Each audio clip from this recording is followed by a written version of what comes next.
Industrial Talk is brought to you by Armis.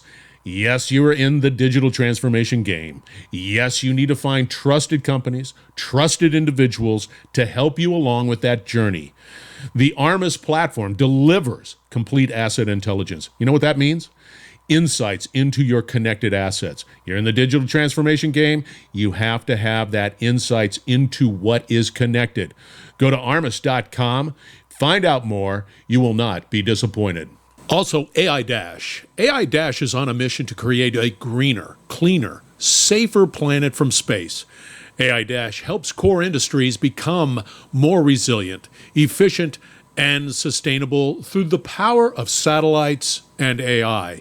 Go out to ai-dash.com. Find out more.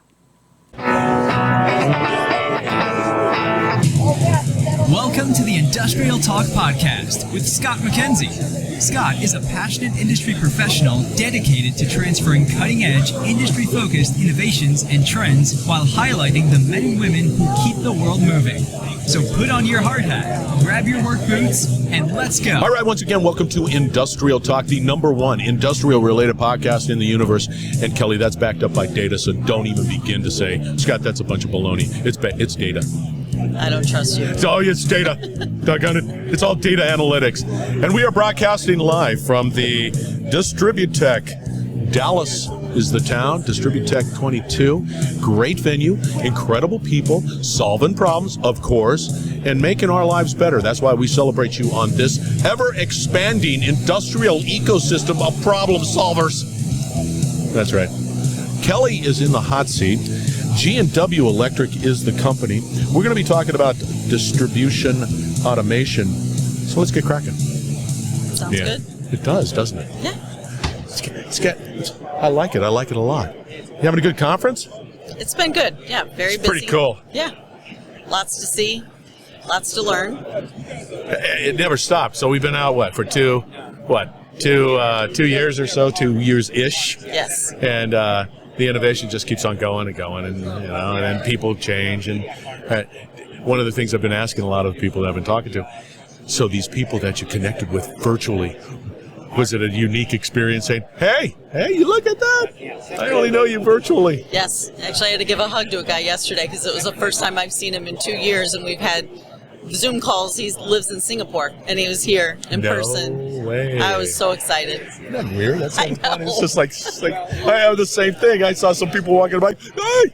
Yes. I'm yelling at them. All right, for the listeners out there, Kelly, give us a little background on who you are and why you're such an incredible professional. Yes, so I'm Kelly, and I'm the Director of Global Marketing and Communications for G&W Electric. I've been with the company for 5 years this year, and focused on transforming our marketing function into driver of sales. So it's super exciting. We've made a lot of headway. And our organization manufactures power grid solutions. We've been around since 1905. Oh, God. Yeah, the power grids, you guys are right in the thick of it. Yes, which is exciting. It is? Lots of opportunity. Yes. A lot of innovation, a lot of creativity, a lot of problem solving, because because if you've been around since 1905. 1905. So you've got that pedigree in traditional grid management, right? Right. There's that legacy thinking that goes on, and now you have to, as a company, pivot, do whatever is necessary for this brave new world out there. Absolutely. But you can do it because you guys are leaders. Yes. How's that? That's great. Yeah, you can use that if you want to use that. All right, let's talk about this distribution automation. Yeah, so it's really kind of the core focus of what DistribuTECH is about. So it's a great show for us to attend. One of the solutions that we offer at G&W Electric is our laser automation program. So basically it's a software program that we program into the relay that allows us to have control remotely with our reclosers that are installed on the poles, and then also within the switch gear that could either be in the underground situation or on a pad mount. And then it allows you to find out where that fault is remotely. You can isolate it so that you can actually allow more people to keep their power on in certain situations and pull power from other areas, and only isolate where that fault is. So the reality is that, and correct me if I'm wrong, Tom's going to lay it on out, So there's an interruption on the line. Yes. People are out. You're able to identify where that disruption occurred, open up the switches, do whatever you need, isolate it, and then bring back the power on the other feeders that are impacted. That's it. So you just narrow it down. It's right there. Yes, you don't have to send your linemen out to go drive miles to find out where that tree branch might be or where that fault is. You can do that remotely through the software. And then the software works with the reclosers, and it opens and closes the line. And if you're lucky and it was No. So that's it. It does it automatically. Yes. So you don't even have to. The system says, yeah. Boy, that brings back memories. I'm opening up switches outside. Yeah, I'm on the pole opening up switches. You were a lineman, right? Yeah, I was. I was opening up the pole. It's like, you don't have to do that either. Yeah, like, exactly. I remember getting called out. Yeah, go to this pole. There's the, excuse me. Go to this pole, open it up, do this, and you're going through all of this, rigmarole, because you're not just opening up anything. It's got to be any. Yeah. That is spectacular. Yes. I kind of like that. It is exciting. It is definitely exciting, and so we gave a presentation on it today. And then last year we were awarded 2 patents for a newer version of Flizzer. Are you familiar with Flizzer? No, I'm not. Do you want to know what it means? Yes, I do. It's fault location, isolation, and service restoration. Oh, jeez. Woohoo! Another term that I got to run down. Flizzer. It's a pretty common one, so, yep. Stick that one in your head. Not when you're an old guy like me, and my world is just a little bit narrower than your world. That's for Flizzer. I love that. Yeah. See, that's a lot of time. The old way of doing that's a lot of time. Patrol it, figure it out. There's the problem. Okay, you can do that. Can you shut it down? And you're just going through all of this part. But you have automated that. Right. So it's like, okay, this line is out. There's the fault. Open up these switches. Boom. Isolate it, and energize the other areas. Exactly. Yes. People like that. Yes. They don't know that they like it, but they like it. Well, definitely the end users like it, and the utilities are really liking it. I got the utilities liking it because they're not getting the complaints. Yes. But I guarantee you the standard Joe 6-pack me is like, I don't know that. Yeah. All I know is I just had a bit of an interruption. Oh, power's back on. Okay, I'm good. Right, I'm good. That's all it is. It's pretty binary, isn't it? Hey, what's going on? Oh, I'm okay. Yeah, I'm good. Everything's safe. We're all good. It's so funny. That's so true. And I do. So here's a funny thing, and this is a human side. So my dad was a lineman, and we lived in Barstow, California, middle of nowhere, really. And we get these windstorms, and he was in distribution, and windstorm would come, and then you'd see the lights dim a little bit. Yes. So you get a little relay. Yep. And then my dad would just stop, and then he'd listen to it, then another, and then another one, and then bring, the phone would ring, lock out, whatever it is. Go. Yeah. Don't answer the phone! Don't answer the phone! Exactly. I do the same thing now. Still? I do. I'll just sit there and go, what was that? There's another one. Oh my gosh. Well, when you see it go on and off, and then it stays on, that means you know that the equipment on the line That's exactly right. Now I know. I'm a better person because of this conversation, because exactly right. Yeah. And the interruptions, I think that's brilliant. Yeah, and the best part of what we have over at our booth right now is in February we launched the first ever in the world 69 kV recloser that's on the pull top.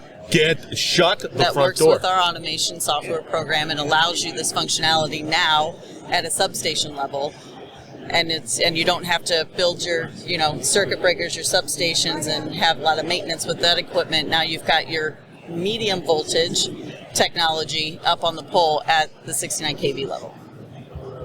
You're blowing my mind on that one, because once again it's transmission. That was like the transmission voltage and no, you almost went from CB to CB, and you isolated that line, and because the relays were set so quickly, you couldn't even see they would lock out in a jet second, right? Yeah. And it was like 6 cycles, and you couldn't even see the mark. Yeah. But you had to patrol the line. Yep. But you're telling me that you'll say this span, yes. There it is, right there. Yes. At a subtransmission level now. God, come on. What's subtransmission voltage for you? What is that?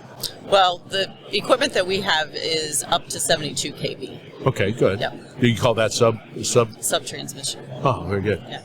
And some, like in Canada, they look at 44 kV, but this particular product goes up to 72 kV at this point in time. What does that look like on a pole? You have to come see it. It's in our booth. Is it really? I don't know how you missed it. Well, I was too busy just running on by. I'm in a salt mine right here. Yeah. Kelly, it just is what it is. It's probably as tall as you. One phase is probably as tall as you. Really? Yeah.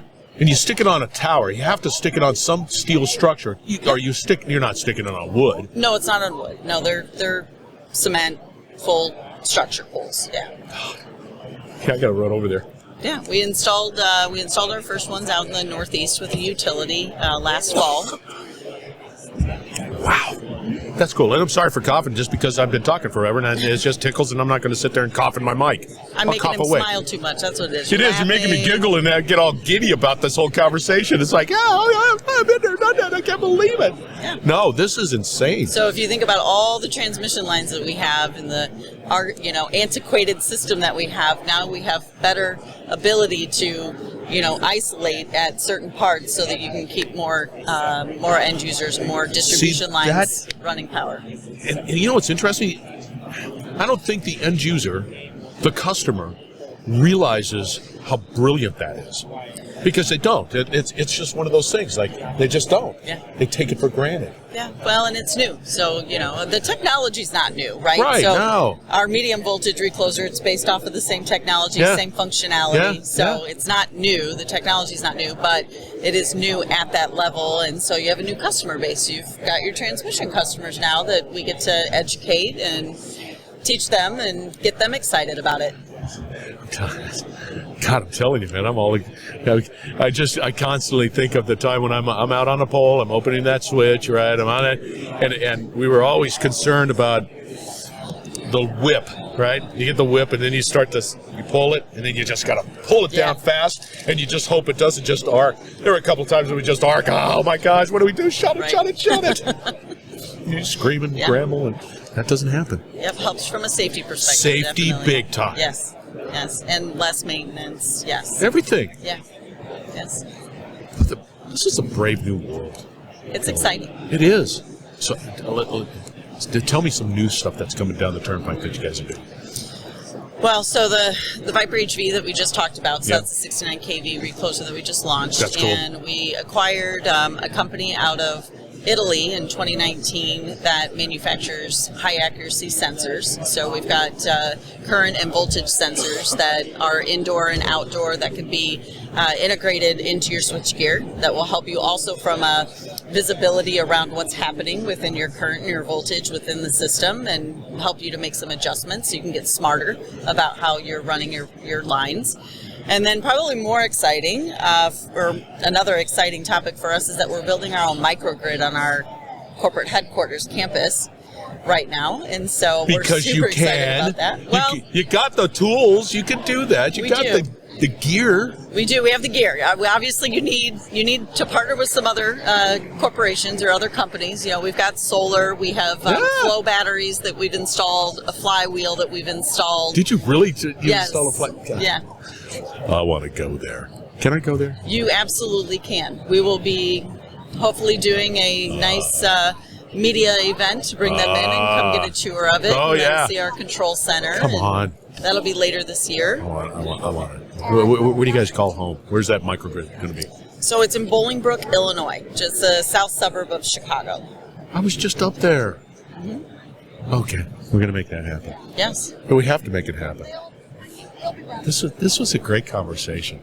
I am not disappointed whatsoever. Great, me neither. How do people get a hold of you? Because this is just, I got to run over there. Let's run over to your spot. Yes. So let's skip on over to check this stuff out. I know I'm going to be. How do they get a hold of you? At our booth, 1408. No, you, Me. Kelly. You. Oh. They want the human connection there, Kelly. As in my email address? Whatever. I'll have it all out there. I'm going to have your email address out there, too. I'm going to have it out there. I'm available. Give me a call. There you go, man. You got to connect with her because it's cool. Hey, look at that. We're getting our picture taken because that's how we roll. All right, listeners, thank you very much for joining Industrial Talk. The future of utilities is bright. How about I use bright? Sort of. It was, played well. Pretty smooth. All right. And we are broadcasting from DistribuTECH 22. And this is in Dallas, Texas. A great venue, great professionals, great innovators. Look at Kelly right there. She's amazing. And G&W, absolutely spot on. All right. We're going to have all the contact information for Kelly at industrialtalk.com. We will be right back. Thank you. You're listening to the Industrial Talk Podcast Network. All right, once again, thank you very much for joining Industrial Talk and supporting this particular platform because it celebrates you, industry professionals all around the world. Your message needs to be amplified because you guys are doing great things out there. And also, big thank you to Kellie De Pooter. You can tell I geek out on that stuff just because with my utility background as a former journeyman lineman, what they're doing at G&W Electric, fantastic stuff. Really geeking out on it. So anyway, you have a couple of action items. One, reach out to Kelly. If you are in the utility, energy space, reach out to Kelly. G&W Electric, important action item for you. Also, if you are also in that industry, you need to attend DistribuTECH in 2023. It's going to be bigger, better, and stronger and faster. Steve Austin, that thing. And you will not be disappointed. There is a lot of people solving really important problems happening within the utility and energy space. Great way of educating, collaborating, and of course, finding innovation to help you succeed in the future. All right, be bold, be brave, dare greatly. Hang out with people like Kelly, and you're going to change the world. Thank you very much once again for supporting Industrial Talk. We're going to have another great conversation from DistribuTECH shortly, so do not go away.